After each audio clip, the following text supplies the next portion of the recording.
Bonjour à toutes, bonjour à tous. Saint-Etienne a rendez-vous avec l'Olympique de Marseille ce dimanche pour les 32e de finale de Coupe de France.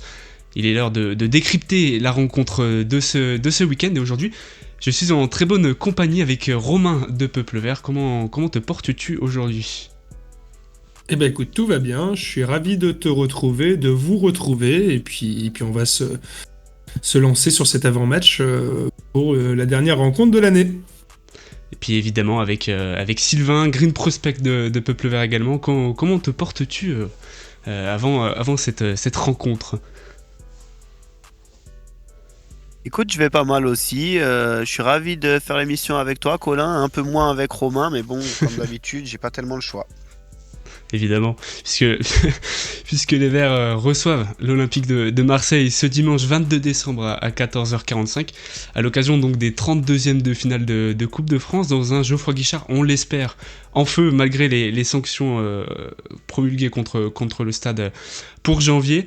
Une rencontre qui sera diffusée donc en clair sur Beansport et sur France 3, enfin qui sera diffusée en clair sur France 3 et puis sur Beansport. Évidemment, aujourd'hui, on va aborder plusieurs thèmes, on va revenir rapidement sur l'adversaire du jour, et puis les enjeux de la rencontre, le contexte un petit peu compliqué, ou un petit peu compliqué du côté de l'ASS avec la nomination prochaine du prochain coach, et puis on reviendra un petit peu sur l'importance qu'il faut accorder à la rencontre de ce dimanche. Messieurs, donc comme je disais dans un premier temps, l'Olympique de Marseille, j'ai noté prétendant au titre. On est sur une équipe qui court après le PSG. Saint-Etienne les accueillait le 8 décembre dernier avec une défaite 2-0. Alors il ne sera pas forcément nécessaire de revenir sur la prestation, déjà parce qu'elle est globalement plutôt fraîche dans nos têtes, et puis surtout parce que depuis, Olivier Dalloglio a été démis de ses fonctions, donc on n'est pas globalement sur le même contexte, mais on a pu voir des Verts diminuer avec un 11 inédit, des Verts débordés et incapables de passer la ligne médiane. Depuis, l'OM a fait un match nul face au LOSC la semaine dernière, à but à 1. Alors messieurs, je vais vous demander, première question de cette petite vidéo, est-ce que vous pensez les Verts capables de faire mieux que la dernière fois face aux hommes de Roberto De Zerbi ? Romain par exemple. Honnêtement, c'est un petit peu le grand flou cette rencontre, parce que entre le contexte qui est quand même assez particulier, avec un entraîneur intérim qui a zéro prétention pour s'installer à ce poste-là, Laurent Huard, il rend service. Aujourd'hui, ça va être très très compliqué de deviner la composition pour ce groupe. C'est le dernier rendez-vous de 2024. Que ce soit les enjeux, est-ce qu'on a un réel enjeu pour nous moi, le seul enjeu que je vois aujourd'hui pour ce match-là, c'est de paraître un peu plus sérieux, un peu plus. Quand je dis sérieux, ça va être dans le comportement de répondre présent. Répondre présent dans le duel, la dernière fois qu'on a joué contre Marseille à la maison, c'est tout neuf, comme tu l'as dit, il y a 2 semaines, et on s'est fait tourner. Et je pense que là, l'idée, si on doit mettre un objectif en tête, c'est de passer un petit peu moins pour des clowns et de montrer des valeurs un peu plus stéphanoises, entre guillemets. Sylvain, est-ce que tu penses qu'on peut s'appuyer sur la bonne forme à domicile de l'AS Saint-Etienne pour aller chercher quelque chose face à l'OM ? Non, je ne pense pas. Je pense que ce match va être une nouvelle fois d'une grande difficulté. Je pense qu'il y a au moins 2 mondes d'écart entre l'AS Saint-Etienne et l'Olympique de Marseille actuellement. On a un petit peu de façon chanceuse réussi à ne perdre que 2-0 il y a 15 jours en arrière, mais la différence était tellement plus importante entre les deux équipes que ce que le score le dit. Voilà, d'autant plus que j'ose imaginer que Laurent Huard va probablement donner du temps de jeu à certains jeunes. Voilà, la Coupe de France, c'est toujours l'occasion de découvrir des nouveaux visages, de donner du temps de jeu à ceux qui ont justement moins de temps de jeu. Quoi qu'il en soit, la Coupe de France, je doute fort du fait que la SSE il a remporté. Bien évidemment, on ne joue pas un match pour le perdre, hein, qu'on soit d'accord, mais je suis pas sûr qu'elle soit la priorité absolue de cette saison. Cette saison risque d'être déjà très difficile avec l'opération maintien qui nous attend. Donc voilà, je suis curieux de voir le match par les visages qui vont animer ce match. Par contre, j'avoue que je suis un peu moins curieux du résultat parce que j'ai très très peu d'espoir, pour être tout à fait honnête. on reviendra justement sur l'importance à accorder à la rencontre de ces dimanches en fin d'émission. En attendant, tu le disais, peut-être une occasion pour De Zerbi de faire tourner son effectif, puisque l'OM ne souffrira, on va dire, que de l'absence de Paul Lirola, qui a été expulsé en fin de match face au LOSC sur un carton rouge dans une fin de match un petit peu dynamique, un petit peu qui est un peu mal terminé, on va dire, le week-end dernier. Et justement, on a la Minute OM qui revient sur l'effectif, à quel effectif il s'attend, à un effectif qui pourrait connaître une certaine rotation. Je vous laisse écouter cette capsule. Il va y avoir peut-être 5 ou 6 joueurs qui vont tourner. Probablement qu'il y aura un turnover déjà concernant les gardiens. Delange sera probablement à la place de Rouly. On attend les retours de Brassier, probablement, du Luis Garcia aussi. Au milieu de terrain, possible qu'on puisse voir Bilal Nadir. Pas surpris de voir un Rabiot et un Højbjerg et Rongier souffler. Et devant, si retour de blessure et Iwayi, probablement. Donc voilà, un effectif qui pourrait laisser place à plusieurs jeunes, comme tu disais Sylvain. Est-ce que, pour rebondir un petit peu sur ce que tu disais, est-ce que tu penses que Laurent Huard, donc qui devrait normalement assurer l'intérim ce week-end, pourrait justement se compter sur cette rotation de l'effectif de Roberto De Zerbi pour exploiter des failles sur la formation marseillaise? Je l'espère en tout cas. C'est un peu le point qui va animer cette rencontre. En soi, nous non plus, on va pas afficher, je pense, une 11 qui sera semblable à celui qui était contre l'OM justement il y a 15 jours en arrière, mais également contre Toulouse la semaine dernière. Là où c'est égal par rapport au fait de voir quand même une certaine volonté de bien faire, c'est que probablement le nouvel entraîneur en une devrait assez au match, non pas comme spectateur en premier temps, de manière à voir les pas de voir les joueurs. Donc il y a toute cette notion de tout un peu Sylvain. Ouais, Sylvain, tu bugs donner un petit une peu. bonne première action. Tu bugs un tout petit peu, Sylvain. Romain, qu'est-ce que t'en penses, toi, je de disais, ton côté? Vas-y Sylvain, retente pour voir. Vous m'entendez? Ouais, ça a l'air d'aller. Ouais, donc je disais que voilà, mon espoir réside aussi dans le fait que l'entraîneur sera en tribune, que bien évidemment en tant que joueur, quand un nouvel entraîneur arrive, il y a la volonté de faire une première bonne impression, et notamment chez certains joueurs qui jouaient sûrement moins sous Olivier Dalloglio, et c'est probablement ces joueurs-là qui auront davantage de temps de jeu ce dimanche. Donc voilà, il y a quand même ce côté-là qui me donne de l'espoir, conjugué au fait que l'Olympique de Marseille ne va probablement pas afficher son 11 titulaire, bien que son 11 remplaçant soit déjà de très très bon niveau. Ne nous cachons pas derrière cet aspect-là. Aligner des Harit, aligner des Koné, aligner des Wai, c'est bien évidemment supérieur à ce que nous on est capable d'aligner, même avec notre... C'est ça. Puis des Verts qui devraient connaître, en tout cas, dans les prochaines semaines, dans les prochains jours, en tout cas, durant la trêve internationale, un nouvel entraîneur sur ce banc, puisque Eric Orneland est proche de s'engager avec l'AS Saint-Etienne. C'était une piste révélée par Foot Mercato, confirmée par l'équipe, puis par le Parisien, et puis le Progrès qui annonce ce matin que l'accord devrait être conclu avant ce week-end. Laurent Huard devrait bien entraîner, ou en tout cas assurer l'intérim donc ce week-end face à l'OM. Alors je vous renvoie automatiquement vers la vidéo qu'on a fait avec Romain en début de semaine pour vous présenter globalement le coach norvégien, mais en quelques lignes, c'est un coach donc norvégien de 49 ans, ex-entraîneur du SK Brann, dont il a démissionné il y a quelques jours. Une équipe qu'il a menée donc à la 2e place du championnat de Norvège. Il compte aujourd'hui 264 matchs comme entraîneur principal entre Haugesund Rosenborg et donc le SK Brann. Alors si Salzbourg et des clubs de MLS étaient sur le coup, il devrait donc bien s'engager du côté de l'AS Saint-Etienne. Romain, toi qui as un petit peu étudié le sujet, est-ce que tu peux un petit peu nous expliquer, nous dépeindre son style de jeu, sa manière de voir le football ? Alors, bon, je vais pas faire le spécialiste encore une fois, hein. J'ai vu que 2 matchs de cet entraîneur, de l'équipe de cet entraîneur. Je vous appelle vraiment à regarder cette vidéo si ça vous intéresse d'approfondir. L'idée, c'est si on doit retenir des choses en particulier sur ce monsieur, c'est C'est que c'est un meneur d'hommes. C'est un gars qui est très très proche de son groupe et c'est là où moi je l'attends en particulier. Et qui va demander beaucoup d'agressivité, beaucoup de pressing et du dépassement de fonction. Chose qu'on a plus ou moins perdu ces derniers mois du côté de la SS.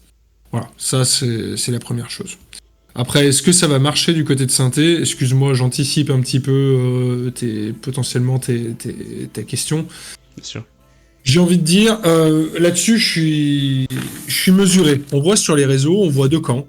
Comme souvent sur les réseaux sociaux, il y a d'une part, il y a ceux qui disent « Oh non, un étranger, c'est pas possible ça ». Et puis de l'autre côté, on a ceux qui disent « Ah ouais, c'est super, je suis trop hypé ». Voilà. J'ai envie de remettre un petit peu le curseur un peu au milieu. C'est un petit peu comme, ça me fait penser un petit peu à Ivan Gazidis quand il est arrivé. On a entendu des « Oh, il a réussi au Milan, c'est magnifique ». Hornland, il a réussi dans son équipe, c'est magnifique, ça fait preuve de performance. Quand on recrute, qu'est-ce qu'on cherche ? On recherche de la performance, on recherche des références. Là, on peut être rassuré sur ces références, mais en Norvège. Donc, est-ce que ça va performer à Saint-Étienne ? J'en sais rien. En tout cas, il a des qualités et différents indicateurs au niveau data qui ont montré que c'était le bonhomme sur qui eux, les dirigeants, souhaitent miser. Après, ça va dépendre du contexte. Le contexte, aujourd'hui, il y a quand même certains joueurs qui va falloir aussi s'adapter. Je suis pas sûr qu'un Younis Abdelhamid il soit adapté pour jouer à 60 mètres de sa cage. Je suis pas sûr qu'un Gauthier Larsonneur il soit adapté pour jouer très loin de ses buts et anticiper le jeu long dans le dos. Donc ça, c'est là-dessus qu'on voit les compétences. Et les compétences, c'est d'arriver à réunir toutes ces connaissances pour être performant à un instant donné, dans un contexte donné. Voilà. C'est simplement ça que j'ai à dire. Sylvain, de ton côté, qu'en penses-tu ? Est-ce que tu penses que c'est un bon coup pour jouer le maintien ou t'émets un petit peu plus des réserves comme Romain ? Alors déjà, je trouve que l'argumentaire de Romain, il est bon dans le sens où il a performé dans un environnement qu'il connaissait, dans son pays. Donc ça, c'est important quand même de le signaler. Ça veut pas dire que si ça marche pas à Saint-Étienne, c'est un mauvais entraîneur. Ça veut pas dire que si la mayonnaise ne prend pas tout de suite, c'est un mauvais entraîneur. Quoi qu'il en soit, il faudra... Moi, personnellement, je lui laisse le bénéfice du doute. Pourquoi ? Parce que, premièrement, je le connais pas. Je le connaissais pas encore il y a une semaine, 10 jours en arrière. On a eu le nom un petit peu avant, c'est vrai, sur Peuple Vert malheureusement, on pouvait pas le sortir, mais on a eu le nom un peu avant, on s'est renseigné, on connaissait pas. C'était un nom qui est sorti du chapeau comme ça, on n'avait aucune idée de l'entraîneur, de quelle équipe c'était, quel était son style, comment ça fonctionnait pour lui. Voilà. Donc on peut pas non plus, comme l'a justement dit Romain, faire les spécialistes en 10 jours, d'autant plus qu'il était dans son environnement, je me répète, dans son environnement, il était avec des joueurs qu'il a choisis parce qu'il a passé plus de 2 ans et demi ou 3 ans au club de SK Brann. Donc voilà, il va lui falloir aussi le temps d'installer ses principes de jeu, il va lui falloir le temps de connaître les hommes qui composent son effectif et de les choisir parce qu'évidemment certains ne vont pas être conservés, d'autres vont arriver, le mercato arrive, on en parlera peut-être plus tard, mais évidemment que ça a une incidence de choisir un entraîneur une semaine avant l'ouverture du mercato. Voilà. Moi, est-ce que je m'attends à grand chose ? La seule chose que je m'attends, c'est qu'il nous sauve en Ligue 1. Et s'il remplit cet objectif, ça sera déjà une première très bonne chose. Après, voilà, on lit tous la presse, on lit ce que les gens qui ont pu le côtoyer disent, on lit ce que les gens qui l'ont vu disent. Maintenant, il sera attendu sur les résultats qu'il fera à la Saint-Étienne et sur les progrès qu'il fera faire aux joueurs. Moi, je sais que voilà, c'est une réputation qui me suit beaucoup, mais je suis très attentif à ce qui va se passer avec les jeunes. Je pense que la Saint-Étienne peut nourrir via son centre de formation l'équipe professionnelle à moyen terme, à court terme, à long terme, et il faudra trouver l'entraîneur qui est capable d'amener ces joueurs-là. Aujourd'hui, c'est très difficile de jouer dans la Saint-Étienne actuelle quand tu as 18 ans et quand l'équipe est en grande difficulté comme elle l'est actuellement. C'est très très difficile de rentrer et voilà, j'espère qu'on arrivera à créer un climat et puis surtout une équipe qui est capable au-delà d'aller chercher des profils extérieurs, de s'appuyer sur aussi ce qu'on a déjà à l'intérieur du club, le vivier, l'académie. Ça sera important pour moi aussi cet aspect-là. Peut-être Moi, si je peux simplement compléter, Colin, si je peux me permettre, je suis aligné avec ce que dit Sylvain et je vais même aller plus loin. Au-delà de tout ça, là, on voit que c'est un entraîneur qui est choisi par les dirigeants et j'allais dire les entreprises, mais la SS est une entreprise. Faut qu'il y ait un alignement. Aujourd'hui, on avait un mariage qui était plus ou moins voué à l'échec avec Olivier Dalloglio, qui est pas forcément, même pas du tout dans la veine d'un Sfami, d'un Jason Rosenfeld, d'un Ivan Gazidis. Après, ils ont joué le jeu, voilà. Mais aujourd'hui, on voit le premier virage. Et rien que pour ça, j'ai envie de dire, allons-y. Allons-y, puis on va voir. On va voir. Moi, si c'est pour aller me chercher un Jocelyn Gourvenec ou des mecs de cette trempe-là qui nous obtiennent le maintien, mais on vivote toujours dans les mêmes places, ça a relativement peu d'intérêt, j'ai envie de dire. Là, va falloir sauver, parce que c'est l'urgence, c'est la priorité. On est dans les temps, pas loin en tout cas. Mais par contre, derrière, faut grandir aussi. Faut grandir parce que vivoter entre la 14e et la 16e place, c'est pas une vie. Voilà. Donc de supporters, en tout cas en termes de projet, c'est pas intéressant. Voilà simplement en termes de complément dans mes propos. Peut-être les premiers contours du projet KSE. Vas-y, Sylvain. Au-delà de tout ça, enfin, je sais pas si vous avez le même sentiment que moi, mais il y a une forme d'excitation aussi. D'excitation de connaître un entraîneur qui semble faire l'unanimité dans son pays. C'est quand même pas anodin, même si c'est le championnat norvégien qui est grandement différent de la Ligue 1. Moi, personnellement, il y a une forme d'excitation. On me parle de principe de jeu, de pressing haut, voilà, ça me plaît. Sur le papier, c'est plaisant. On n'a pas lu un commentaire négatif sur lui, j'en ai pas lu un seul. Voilà, et puis au-delà de ça, il y a quand même la volonté du coach de s'exporter, c'est-à-dire qu'il a quitté son club non pas parce qu'il était à la fin d'un cycle, non pas parce que le club ne le voulait plus, parce qu'il voulait connaître une expérience à l'étranger. Donc ça veut dire qu'on a également un entraîneur qui arrive avec les dents qui rayent le parquet. Et ça, c'est pas anodin. C'est pas anodin. Lui aussi, il arrive. Kilmer met entre guillemets pour une première fois sa réputation en jeu en choisissant un entraîneur et en faisant un coup quand même qui est on peut dire un peu inattendu, pas inattendu par rapport à leur fonctionnement et la façon dont ils travaillent, mais un peu inattendu dans le sens où ils vont chercher un coach qui n'a pas des grandes certitudes dans l'optique du maintien à venir. Donc ça c'est intéressant, mais il y a aussi un entraîneur qui met sa réputation en jeu. Aujourd'hui, il est en haut de la vague dans son pays et il va tenter de s'exporter pour continuer de gagner dans une réputation au-delà de son pays natal. Et ça, c'est intéressant parce qu'on va être dans un monde différent de ce qu'on a pu connaître par rapport à ça. On a eu des entraîneurs qui était dans ce qu'a dit Romain, le fait de vivoter. Voilà, Duprat il arrive, il va nous sauver. S'il nous sauve, il est fantastique, super entraîneur. Voilà. Après on a eu Batles, il nous fait remonter, super entraîneur. Il a pas réussi. Après on a eu Dalloglio, Dalloglio, s'il nous fait remonter, c'est génial, il a réussi, super. On arrive en Ligue 1, ça suffit plus, faut un autre.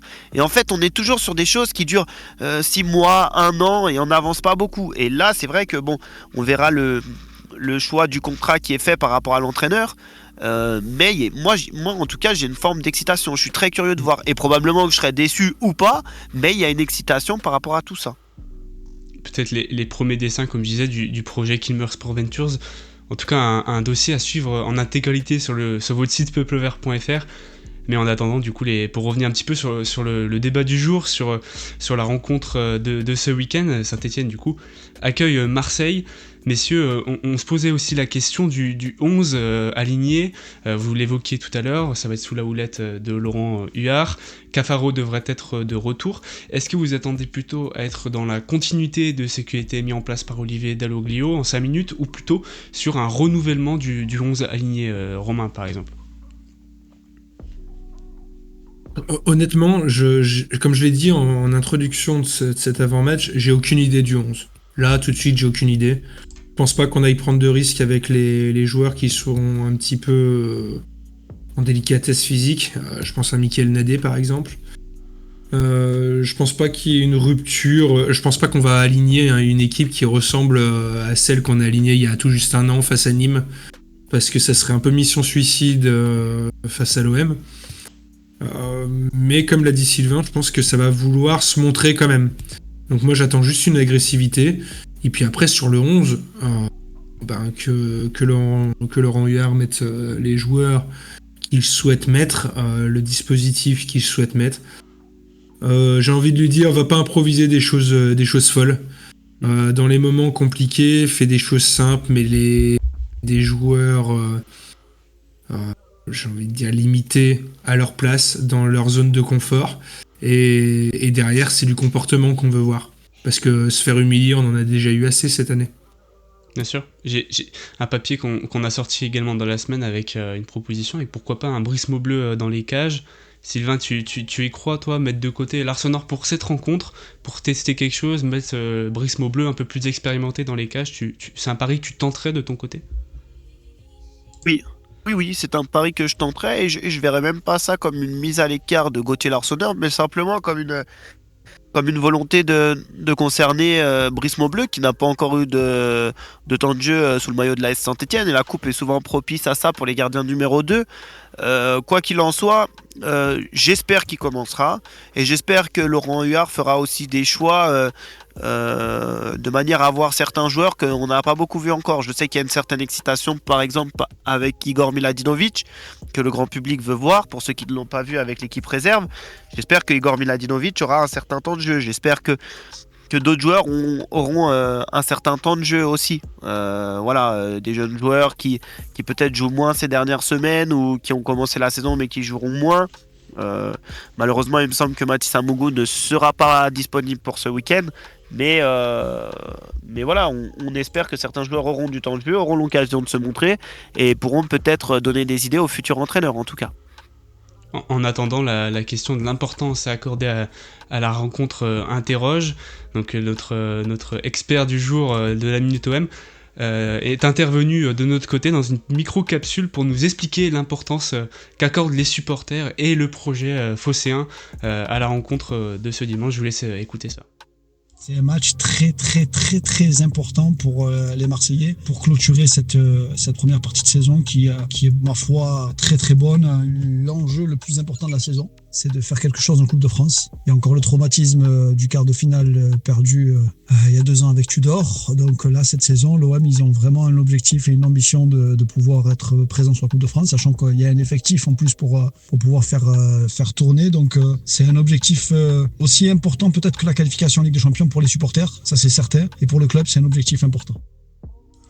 Alors voilà, il le dit de lui-même, un match aussi important, en tout cas une coupe aussi importante que la qualification en Ligue des Champions. Sylvain, je te relance sur ce point-là. Est-ce que tu penses que la Coupe de France, qu'on connaît pour les exploits accordés aux petits clubs, en tout cas ce dimanche ce sera un plutôt grand club contre un petit club pour la SS, est-ce que tu penses que ça va être l'occasion pour les Verts de briller un peu, de bien terminer l'année 2024 ? En tout cas, une chose est sûre, c'est qu'on souhaite pas la défaite de notre équipe de cœur, ça c'est certain. Est-ce que ça sera l'occasion de briller? Ça serait chouette. Ça pourrait peut-être donner de l'élan pour l'année à venir, 2025, qui s'annonce tout aussi difficile que les 6 premiers mois qu'on vient d'effectuer. Voilà. Je suis curieux de voir ce qui va se passer. J'ai peur d'être déçu, même très peur, mais laissons place au doute quand même. Est-ce que Romain, de ton côté, tu considères la Coupe de France comme un vrai objectif, quelque chose à aller chercher pour donner un petit peu de vitalité à ce groupe? Non, c'est pas un objectif. Nous, notre objectif, c'est le maintien. Clair, net, précis, voilà, c'est le maintien. Marseille, c'est leur vrai objectif. Et j'y vois même peut-être, si je veux... Alors, je suis très mauvais pronostiqueur, mais si je veux être ultra optimiste, c'est un objectif chaque année pour l'OM, et chaque année, ils se vautrent. Et contre des équipes bien moindres que la SS. Je vais pas refaire leur parcours ces dernières saisons, et je peux pas me moquer parce qu'on est tout aussi ridicule. On fait guère mieux. Voilà, on est tout aussi ridicule, mais pour autant, là, j'ai envie de dire, t'es un petit peu le petit. J'aurais pas forcément été confiant si on serait allé jouer à l'Uznac ou ailleurs. Aujourd'hui, t'as tout à gagner, faut te montrer, t'as ton nouveau coach qui est dans les tribunes. Lâchez-vous, j'ai envie de dire. Lâchez-vous, allez chercher quelque chose. C'est un match qui va être diffusé, gratuitement. Aujourd'hui, c'est quelque chose qui est rare, ça, de voir du foot gratuit à la télé.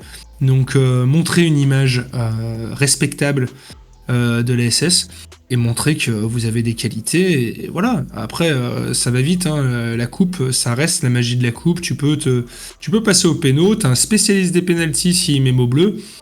Gauthier Larsonneur est loin d'être mauvais dans l'exercice également. Par contre, je veux absolument voir des ingrédients de solidarité, d'équipe à la stéphanoise, j'ai envie de dire. Voilà, c'est simplement ça, ma seule demande. Mais c'est pas du tout l'objectif. Aujourd'hui, c'est simplement d'afficher un visage un peu plus adapté à ce qu'on attend nous aujourd'hui. Tu me parlais aller au pénalty, c'est une solution. Hein. Aller au pénalty, ça peut être une solution pour remporter cette rencontre. Hein.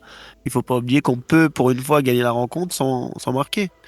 Et ça, c'est quelque chose qu'il faudra aussi mettre dans la balance à un moment donné dans le match. Si la situation reste à portée de fusil, 0-0, 65, 70, 75, voilà. Puisque aller au pénalty et essayer de les sortir au pénalty, c'est pas une option. Voilà. En tout cas, c'est un scénario pour lequel on signerait volontiers.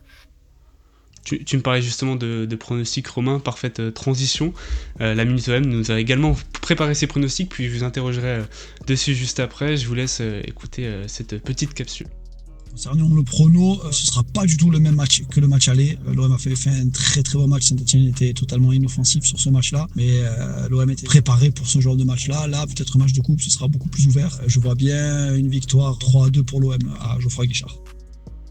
On nous évoque donc un match un peu plus ouvert que il y a 2 semaines, une victoire 3-2 de l'OM. Est-ce que, Romain, de ton côté, tu vois un score un peu plus ouvert? Est-ce que tu vois une victoire des Verts? T'es plutôt du côté de la défaite?